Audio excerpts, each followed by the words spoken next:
OBS studio install করার জন্য আমরা প্রথমে আমাদের ফাইলটাকে ডাউনলোড করে নিব। আমি ডাউনলোড লিংক আমি আপনাদেরকে দিয়ে দিব। ডাউনলোড করার জন্য আমরা যে লিংকটা দিয়েছি সেই লিংকে আপনি গিয়ে আপনি এখান থেকে যে ডাউনলোড অপশনটা আছে আপনি এখান থেকে এই ডাউনলোড অপশনটাতে তো আপনার এই ফাইলটা ডাউনলোড হয়ে যাবে। তো আমার এটা যেহেতু ডাউনলোড করা আছে আমি সেহেতু আর এটা ডাউনলোড করব না, আপনারা এখান থেকে এইভাবে ডাউনলোডটা করে নেবেন। তারপর আপনি যেখানে খুশি সেখানে আপনি রেখে দিবেন। আমার অলরেডি ডাউনলোড করা আছে তাই আমি এখানে নতুন করে আর ডাউনলোড করছি না। আমি ডিসক্রিপশন বক্সে লিংক দিয়ে রাখবো, আপনারা অবশ্যই এই সফটওয়্যারটা আগে ডাউনলোড করে নেবেন।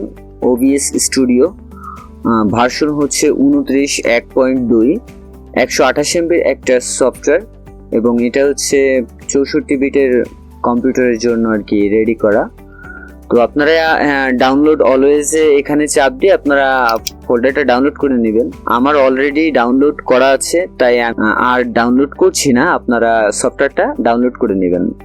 যে এমন একটা ফাইল আপনারা পাবেন, তো আপনারা হচ্ছে এই ফাইলটাকে ইনস্টল করে নেবেন। যে প্রসেসে ইনস্টল করি আপনারাও ঠিক সেইভাবে করে যাবেন।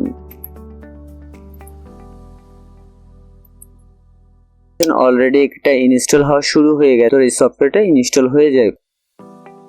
তো দেখতে পাচ্ছেন আমার এখানে সফটওয়্যারটা ইনস্টল হয়ে গেছে, এখানে কমপ্লিট সেটআপ লেখা আসছে।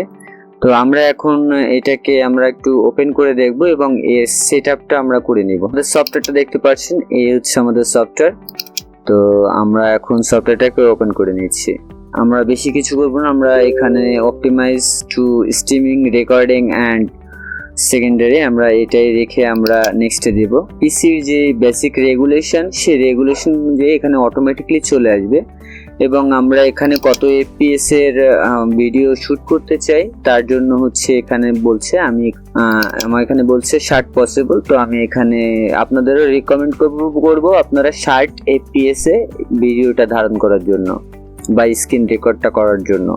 তো আমরা ডিফল্টে এটা রেখে আমরা নেক্সটে যাব এবং এখানে হচ্ছে টুইটার নাকি আপনারা এখানে আমি ধরেন ইউটিউবের জন্য এটা নিচ্ছি, ঠিক সেভাবে করে নেবেন। হ্যাঁ, তো আপনারা দেখতে পাচ্ছেন আমার এখানে সাকসেসফুল কমপ্লিট হয়ে এটা কানেক্ট হয়ে গেছে। তো আমি এরপর নেক্সটে দিলাম। আমার ফাইনাল রেজাল্ট আসতে একটু সময় নিচ্ছে। আমরা যে অ্যাকাউন্টটা মাত্র করেছি সেই অ্যাকাউন্টটা ইউটিউবের সঙ্গে কানেক্ট হচ্ছে আমাদের সফটওয়্যার, তো একটু সময় নেবে, একটু অপেক্ষা করবেন। দেন আমার এখানে অ্যাপ্লাই সেটিং আসছে, আমরা অ্যাপ্লাই সেটিং এ চাপ দিব। তো আমাদের এটা ইউটিউবের সঙ্গে কানেক্ট হয়ে গেছে, যার কারণে আমাদের এরকম এটা চ্যাট করার জন্য একটা বক্স দিয়েছে। তো আমরা চ্যাট বক্সটা ক্লোজ করে দিই। Don't me show again, next time আমার দরকার নেই এটা। আমি যদি এটাকে ফুল স্ক্রিন করি তো আমরা এখন দেখতে পাচ্ছেন আমাদের এখানে ব্ল্যাক স্ক্রিন আছে, তাই না আছে, এবং আমাদের এখানে আমাদের ডেস্কটপটা এখানে শো করছে না। তো আমাদের অবশ্যই কিছু সেটিংস আছে, সেই সেটিংসগুলো কমপ্লিট করতে হবে। সেটিংসগুলো করে নিলে নেক্সট টাইমে আমরা যখনই এখানে আসবো তখনই আমাদের এখানে ডিসপ্লেটা এখানে শো করবে এই মনিটরে। তো চলুন আমরা এখন এই সেটআপটা করে ফেলি।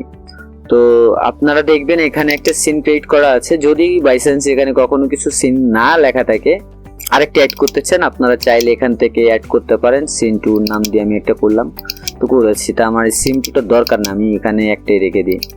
তো এখানে সিন নামে আপনি চাইলে যে কোনো নাম দিয়ে এখানে করতে পারেন। পর আমাদের এই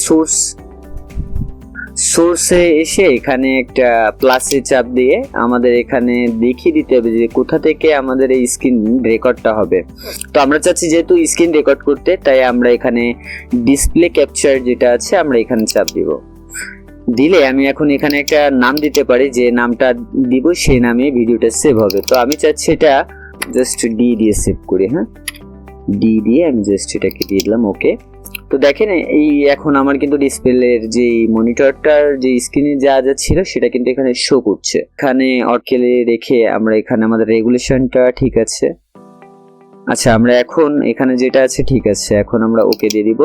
দিলে এখন দেখবেন আমার এই মনিটরটাতে সবকিছু শো করছে, আমার এখানে যে যা দেখা যাচ্ছে এখন। হ্যাঁ, তো আমাদের এই যে ছোট যে মনিটর, এই মনিটরে আমরা আমাদের স্ক্রিনটাকে দেখতে পাচ্ছি। এখন আমাদের এখানে কিছু সেটিংস আছে, যে সেটিংসগুলো আমাদের করতে হবে, করলে আমাদের যে ভিডিও আউটপুট সেটা আমরা অনেক ভালো পাবো।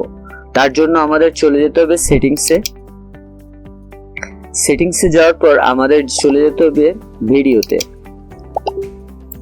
অবশ্যই খেয়াল রাখবেন এখানে যেন 1900 আপনার যে পিসি মনিটরের যে রেগুলেশন, সেই রেগুলেশন অনুযায়ী যেন এখানে দুই জায়গায় থাকে।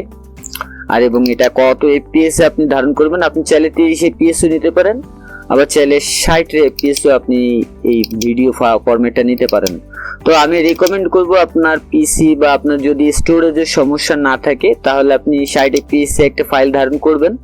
আর যদি আপনার স্টোরেজের সমস্যা থাকে তাহলে আপনি 30 এফপিএস এ আপনি ভিডিওটা রেকর্ড করতে পারেন। তো আমার এখানে যেহেতু স্টোরেজের কোনো সমস্যা নাই, তাই আমি 60 এফপিএস এ আমার ভিডিওগুলা ধারণ করব। আমরা চলে যাব হচ্ছে আউটপুটে গিয়ে আমরা এখানে আমাদের স্ট্রিমিং দরকার নেই, আমরা হচ্ছে রেকর্ডিং এ একটু ফোকাস করব। তবে স্ট্রিমিং এ যদি বলতে যাই, এখানে যে অডিওটা আছে এখানে আপনি 192 দিয়ে দিবেন, এইটা বেস্ট। আর হচ্ছে আমি আপনাকে এরপর রেকর্ডিং এ যেতে বলবো। এটা হচ্ছে আপনার লোকেশন, এই ভিডিওটা আপনার কোথায় সেভ হয়ে থাকবে। তো আপনি ব্রাউজে ক্লিক করে আপনি আপনার লোকেশনটা দেখিয়ে দিতে পারেন আপনি কোন লোকেশনে ফাইলটাকে সেভ করতে চান। তো আমি এখানে দেখবো, আমি এখানে সিলেক্ট ফোল্ডার চাপ দিলাম, আমার এই লোকেশনটাই সেভ হয়ে গেল এখানে হাই কোয়ালিটি, অথবা হচ্ছে ডিফল্টে যেটা থাকবে, ডিফল্টে হয়তো আপনার এমনটা থাকবে সেম টু স্কিমস। তো আপনি এখানে হাই কোয়ালিটিটা দিয়ে দিবেন। তারপর আপনি এখানে রেকর্ডিং এর যে ফরম্যাট, সেই ফরম্যাটটা কেমন ফরম্যাট হবে এটাকে সিলেক্ট করবেন। আমি আপনাকে সাজেস্ট করব MP4 যেটা আছে MP4টা দিতে, কারণ আমাদের যত ভিডিও এডিটিং এবং যত রকম ভিডিওর কাজ করা হয় MP4 এই ফরম্যাটটা সব জায়গাতেই সাপোর্ট করে। তো আমি আপনাদের বলবো MP4টা সবসময় সিলেক্ট করে রাখতে, আপনারা এটাই নেবেন, এটা সব জায়গায় আপনি ইউজ করতে পারবেন এই ফাইলটাকে নিয়ে। তো আমি MP4 ক্লিক করলাম, তো আমার এখানে MP4 চলে আসছে।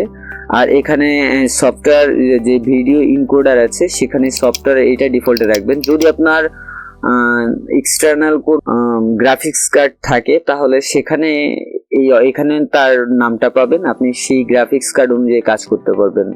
যদি গ্রাফিক্স কার্ড না থাকে সেহেতু আপনি আপনার ডিফল্টে যে সফটওয়্যার থাকবে 264 এই ভার্সনটা আপনি রেখে দিবেন। আর এখানে অডিও এনকোডার AC ডিফল্ট এটাই থাকবে, অডিও ট্র্যাক একটাই থাকবে।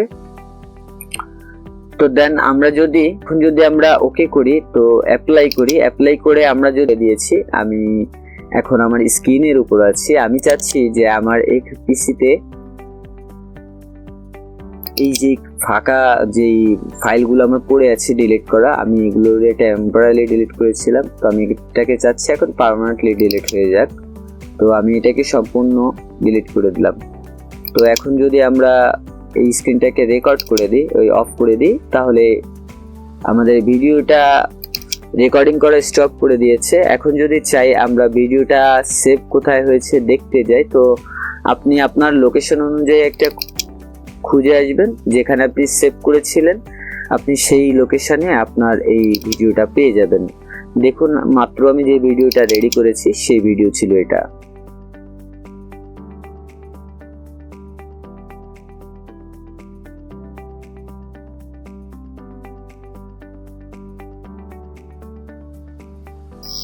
এই ফাঁকা যে ফাইলগুলো আমার পড়ে আছে ডিলিট করা, আমি এগুলো টেম্পোরারি ডিলিট করেছিলাম, তো আমি এটাকে চাচ্ছি এখন পার্মানেন্টলি ডিলিট হয়ে যাক। তো আমি এটাকে সম্পূর্ণ ডিলিট করে দিলাম। তো এখন যদি আমরা এই স্ক্রিনটাকে রেকর্ড